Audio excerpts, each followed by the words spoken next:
Polygamy, Religion, Cannibalism, Stranger in a Strange Land, first published in 1961, tells the story of Michael Valentine Smith, a human who comes to Earth in early adulthood after being born on the planet Mars and raised by a Martian alien race.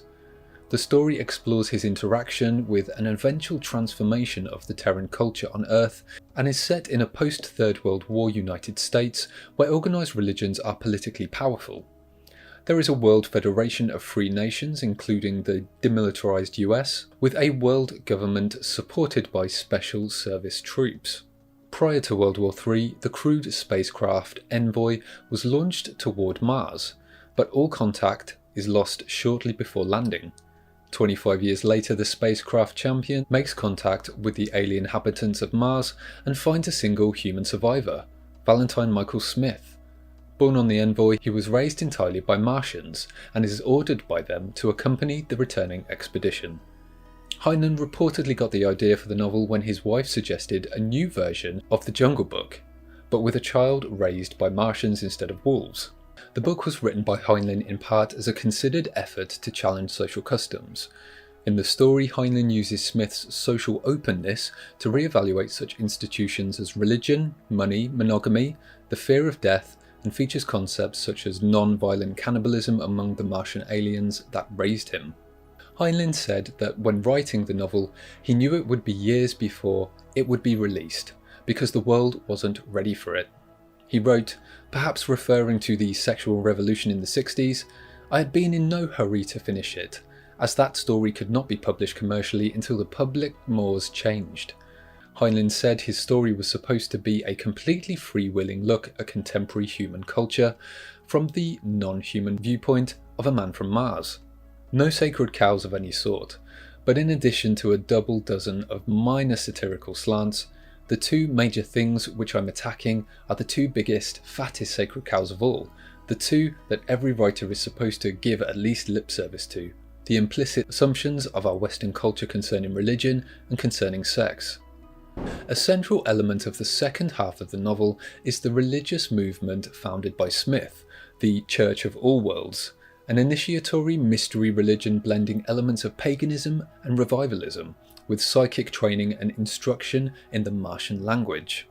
The free love and commune living aspects of the Church of All Worlds led to the book's exclusion from school reading lists across the US. In 1968, Oberon Zell Ravenheart, then known as Tim Zell, and a group of friends founded the Church of All Worlds in real life 7 years after the book was published. The Church of All Worlds is a neo-pagan religious organisation modelled in many ways after the fictional organisation in the novel.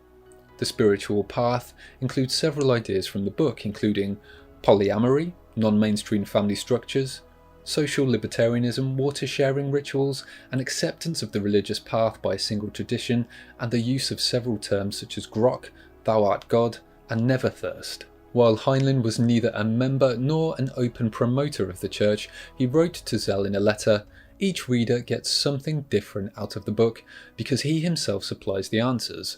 If I managed to shake him loose of some prejudice, preconception, or unexamined assumption, that was all I intended to do." The Church of All Worlds still exists today as a recognised religious organisation incorporated in California with membership worldwide, and it remains an active part of the neo-pagan community. According to an article in the New Republic, Manson's encounter with the writings of Heinlein was a pivotal event in his life. The article states that until then Manson had been a petty criminal and drifter who spent his life in and out of jail. But when he was released in 1967, he was a new figure, a charismatic street preacher who gathered a flock of followers among the hippies in San Francisco.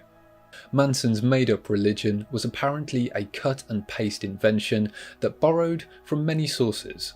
As the New York Times notes, Manson's philosophy was an idiosyncratic mix of Scientology, hippie anti-authoritarianism, Beatles lyrics, the Book of Revelation, and the writings of Hitler. But the sci-fi component was pronounced, according to the article. Stranger in a Strange Land allegedly provided the Manson family with its rituals of water-sharing ceremonies, the terminology grokking, and the promise of transcendence. Manson's followers hoped that, like the hero in Heinlein's novel, they could gain mystical powers. The Manson family, of course, had a twisted definition of love, which they wanted to keep for themselves. For the outside world, they wanted a violent race war, which would end with them ruling over the survivors. Toward that end, the Manson family went on a killing spree in August 1969 that left 9 dead and earned them a notorious place in history. The article writes, "It was hardly an accident that Manson borrowed heavily from both Heinlein and Hubbard," referring to L. Ron Hubbard, sci-fi writer and founder of the Church of Scientology. No two writers better illustrate the tendency of science fiction to generate cults. You could chalk it up to art, or the correct idea that fiction is fiction for a reason. But Stranger in a Strange Land and other sci-fi novels like it are in some way critiques of the present. They ask readers to wonder how things might be different in the future,